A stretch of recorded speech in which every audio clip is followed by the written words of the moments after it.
I was lying in bed, feeling weak and sick, when my husband, Paul, smiled and said, "I only married you because you're the boss's daughter." I looked over at the scarves and gloves I had lovingly knitted for him, now tossed aside like they didn't matter. His words stung. He seemed so disappointed in me, and I knew I had to wake him up to reality. I chuckled at the thought of him realizing how wrong he was, thinking everything was going his way. My name is Kelly Riley. I've been married to Paul for 6 years now.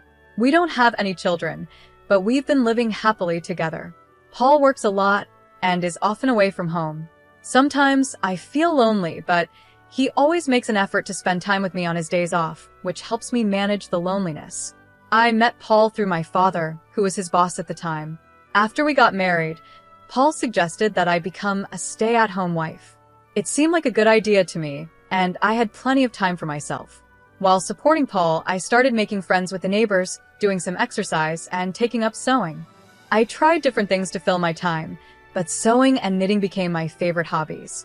Every winter, I would knit scarves and gloves for Paul. My first few attempts weren't great, but I got better with time. Eventually, Paul even told me they were as good as the ones you could buy from a store. Hearing his kind words made me love sewing even more. I dreamed of one day sewing with our future child. I mentioned it to Paul, and he smiled, saying, "Maybe I'll join in and learn when the time comes." It was moments like these that made me feel happy in my life. I also made sure to take good care of the house and always spent quality time with Paul when he had days off. Thanks to his good salary, we had a comfortable life, and from the outside, I probably seemed very lucky. I had no complaints and thought we would continue living quietly like this, just the two of us, with hopes for a child in the future. But about 3 years ago, things started to change. One evening, I was waiting for Paul to come home, as I always did. Suddenly, I felt dizzy and collapsed. Paul had just returned from work and rushed me to the hospital. When I woke up, I found myself lying in a hospital bed. From the conversation between Paul and the doctor, I learned that my condition wasn't minor and would be something I'd have to deal with for the rest of my life. Thankfully, it wasn't life-threatening, but the doctor warned that it could happen again. They recommended I stay in the hospital until I was a bit stronger. Seeing that I was worried, Paul reassured me, "It looks like you'll be in the hospital for a while, but it's okay. I'll come visit whenever I have time off from work. We'll get through this together." He held my hand as he spoke, and his words eased my fear. With my supportive husband by my side, I believed that everything would be fine, even though there wasn't any real reason to think that. True to his word, Paul visited me almost every day after that. He held my hand, asked me how I was feeling, and tried to keep my spirits up. When I told him the hospital days felt long and boring, he brought me my favorite sewing tools. We would sit together, sewing and chatting about little things that happened during the day. Teaching my clumsy husband how to sew was especially fun, and it made me forget the boredom for a while. These happy moments in the hospital went on for about a year. Last winter, I made him another scarf as part of our yearly tradition. But after that, I noticed Paul started visiting less and less. Now, if he showed up once every few weeks, I considered myself lucky. At first, I thought he was just swamped with work, so I kept myself busy with sewing. I even started making a pair of gloves to surprise him the next time he came. The doctor told me I might be able to go home by the end of the year, so I planned to give Paul the gloves as a gift when I was discharged. I put all my love and effort into making those gloves, hoping they would help bridge the time we had been apart. But when Paul finally came to visit after a long absence, his reaction crushed me. I handed him the gloves, and instead of being happy, he looked at them with cold eyes and said, "Are you still making these? They're just becoming a nuisance now." Then, without a second thought, he handed me the scarf I had knitted for him last year, along with divorce papers. The scarf looked untouched, like he had never even worn it. "Has it been 3 years since you've been in the hospital? I heard you'll be discharged soon, but I can't keep taking care of you," he said. "We should get a divorce." I looked down at the divorce papers when I heard Paul's words. He had already signed them. I thought to myself, so, this is where we've ended up.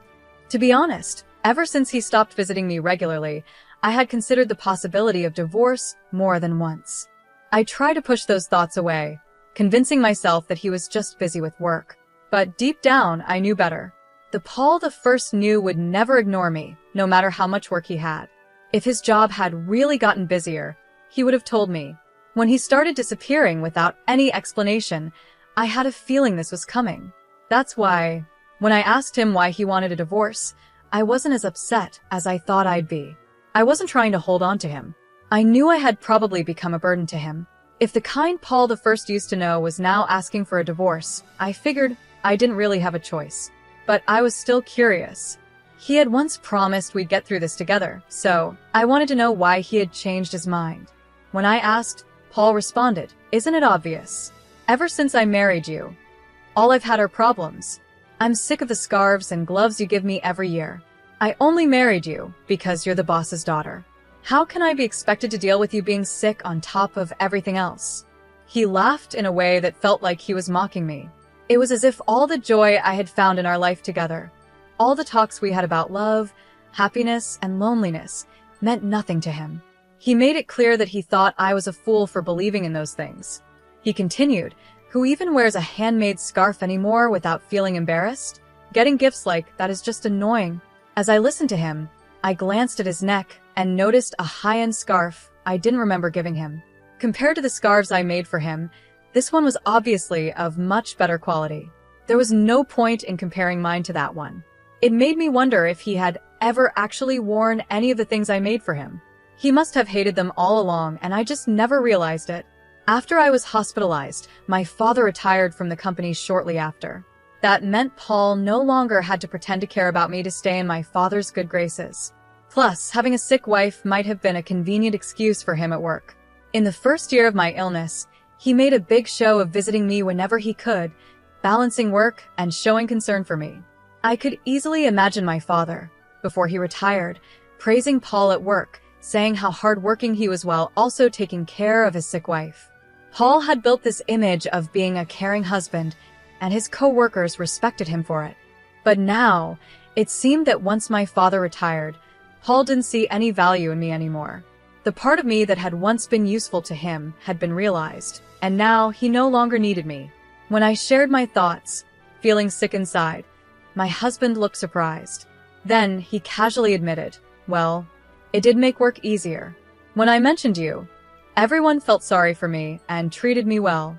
If I worked a bit of overtime, they praised me for being responsible. And if I wanted time off, all I had to say was, 'My wife is sick.' And that was it." He said all of this without a hint of regret. He had used my illness to his advantage in ways I had never noticed. "As for the promotion I'm up for," he continued, "I mean, the others are idiots, but I do have to thank your illness for that." I listened quietly with my head down. When I finally looked up, I saw a smug grin on his face. The man I once loved was gone, replaced by someone I didn't recognize. This was his true self. "Well, if I was able to help you, I guess that's good," I said. "We probably won't see each other again, so take care." I handed him the divorce papers. He had no more use for me after that, and quickly turned to leave. And just like that, our divorce was final. After he left, I cried softly to myself. After some time, I was discharged from the hospital and went back to my parent house. When my father heard what had happened, he was furious. "I never thought he could be that kind of person," he said, his voice raised. But for me, it didn't matter anymore. I calmed my father down and told him that once I cleaned up the house, I wanted to move back in with my parents. They understood and told me to do whatever made me happy. For now, I decided to live with them. Before moving back in with my parents, I wanted to visit the house where I had lived with my husband. But when we got there, I found that the front door lock wasn't working. My parents and I exchanged confused looks and decided to ring the doorbell. A stranger answered the door. Feeling puzzled, I asked him about the situation. He told me that he had bought the house a while ago and had been living there for a few months with his wife and child. They seemed happy. My parents were even angrier after hearing this, but I didn't want to cause any trouble for the new family. I bowed my head and quietly left. However, I couldn't just leave it like that, so I called my ex-husband right away. On the phone, he answered casually, "Oh yeah, I sold the house while you were in the hospital. Keeping the money from the sale is like compensation for me. It was my house to begin with, so you don't really have any complaints, right?" I couldn't help but sigh at how indifferent he was. I wish he had told me sooner. From what the new owner said, The house had been sold quite a while ago. My husband probably put it up for sale about a year ago, around the time he stopped visiting me. Even if he had planned to divorce me, selling the house without discussing it with me was just outrageous. Our divorce had already been finalized when we signed the papers, but since I was still in the hospital, we had agreed to talk about compensation and dividing assets after my discharge. We had a meeting planned for next week, but he decided to act on his own. It was unbelievable. What made it worse was that he didn't even think he had done anything wrong. So, I calmly told him over the phone, "You really don't understand anything, do you?" "Huh? What do you mean?" he asked, sounding confused. "I'll explain everything in detail next week," I replied and hung up the phone. I smiled at my worried parents and then turned to my father. "I need a favor," I said, sharing my plan with him and asking him to help me get ready for what was coming. "I understand," my father said, his face serious but supportive. "I've already prepared the necessary documents. There's not much time before the meeting next week, but we'll manage." I could see a hint of regret in his eyes, probably because he had once recommended my husband to me. But his anger at what my husband had done seemed to drive him to help me as much as he could. I thanked my father and waited for the day of the meeting. The thought of seeing my husband's reaction made me smile for the first time in a while. With my father's help, we got everything ready for the meeting. We decided to hold the discussion at my parents' home. My parents and I sat together on one side, and my husband sat alone across from us. I'm sure he knew my parents were hurt by the divorce, but it didn't seem to bother him anymore. He didn't show any sign of respect towards them, and his face even held a hint of a smile. His attitude was arrogant, as if he didn't have anything to worry about. "I'm the victim here," he began, "but I'm not going to ask for too much. The money from the sale of the house will be enough." He spoke as if he was being generous, like he was doing us a favor by not asking for more. Seeing his smug attitude, my father's face turned red with anger. I gently placed my hand on his to calm him down. There was no need for us to get upset. We knew that in this discussion, my husband was the one who would be at a disadvantage, not us. "There's something important we need to talk about first," I said, keeping my voice calm. I spoke up and my father handed over a document. It was proof that the land where the house stood was owned by him. "Yes, the house was in your name. There's no question about that," I said. "But the land the house was built on belongs to my father, and he still holds the title to it. That's clear from this document, right?" My husband's expression changed slightly, his brow furrowing. "So what?" he replied. "The house was mine. No one has the right to complain. Do you think you can get back at me with that?" He chuckled, as if he found the whole situation ridiculous. I continued calmly. "It's true that the house was in your name, and legally, you could sell it. I'm sure you checked all of this before you sold the house, and there's no legal issue with your actions." My husband seemed confident, knowing there was no problem from a legal standpoint. "However," I said, "for the family who bought the house, this is a big issue. You sold the house, but since we still own the land, my father can charge them rent. That would definitely cause them trouble, don't you think? The situation isn't what they were led to believe." I paused before continuing. "Now, neither my father nor I intend to charge them rent or make them leave. But we also don't plan on just giving away the rights to our land for nothing.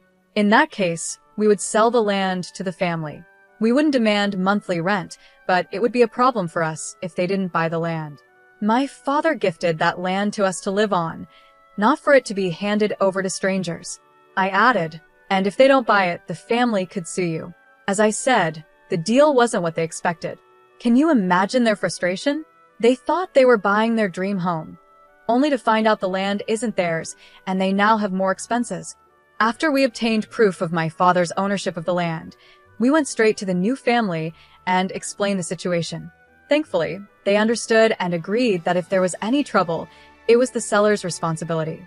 If things didn't go well with the negotiations, they made it clear they would sue my husband. When I saw my husband's face turn pale, I knew he finally understood the gravity of the situation. He realized that no matter what, this was going to cost him a lot of money because of his mistake. In a trembling voice, he asked, "What should I do then?" I smiled and calmly responded, "The family can buy the land from us, making them the full owners of both the house and the land. Then you would have to cover the cost of the land. This way, everything can be settled smoothly, and there would be no need for the family to sue you. Once they own both the house and the land, all the issues will be resolved. However, since they weren't informed about the land price when they bought the house, they will likely make you pay for it. That's not their problem to deal with, it's yours. The real issue is that the land is in a prime location, and its value could be higher than what you sold the house for. Even if you give up all your assets, it might not be enough. In the end, you could be left with nothing. I paused for a moment and continued. Another option is for you to buy the house back and then pay for the land. Of course, you'd have to cover the relocation fee for the family living there. This would give you back both the house and the land, and you could try selling them again, maybe making some money. But after paying for everything, you probably won't end up with much, if anything at all. Whichever option you choose, you'll be at a loss, I added. And let's not forget about alimony. Your actions have caused me a lot of mental distress, and I plan to ask for compensation for that. Keep that in mind. All this time, Paul had used me as a tool to help his career. Now that I understood this, I felt disgusted by everything he had done. I also plan to file for damages for the emotional harm he caused me. Even though it might be hard to prove and I might not win, bringing up these issues was important, especially considering the situation he's in now. Paul, now cornered, didn't seem to have the ability to fully process what was happening. It looked like all these things could become his reality soon. My father, seeing the opportunity, added, "Even though I'm retired, I still have many connections at the company. I've been talking to some of my old colleagues, and they've told me what you've been saying about my daughter and how you've treated her. People at work have lost all respect for you, Paul." With a cheerful smile, my father delivered this news, and I could see Paul finally grasping the seriousness of the situation. The status he had built by using me and the money he had gained from selling the house without my consent, none of that mattered anymore. "Now," I said, clasping my hands together with a smile, "let's discuss what comes next. We need to settle the division of assets, compensation, and the house." The smile I gave him now was different from any smile I had shown him before. This time, I was smiling more brightly than I had in a long time, feeling a sense of relief and power since our separation. "I hope you understand that your assets will be decided in this meeting," I continued. Paul could only force a laugh, but tears filled his eyes. The negotiations that followed were in my favor. Paul agreed to pay me alimony, and we also settled that he would pay for the land where the house stood. We later explained everything to the family who had bought the house, and in the end, everyone benefited from the agreement, except Paul. He lost everything. The rumors my father had started spread throughout the company, causing Paul to lose his reputation. His expected promotion was delayed as upper management raised concerns. The rumors continued, and soon Paul had no place in the company. My father later informed me that Paul had resigned.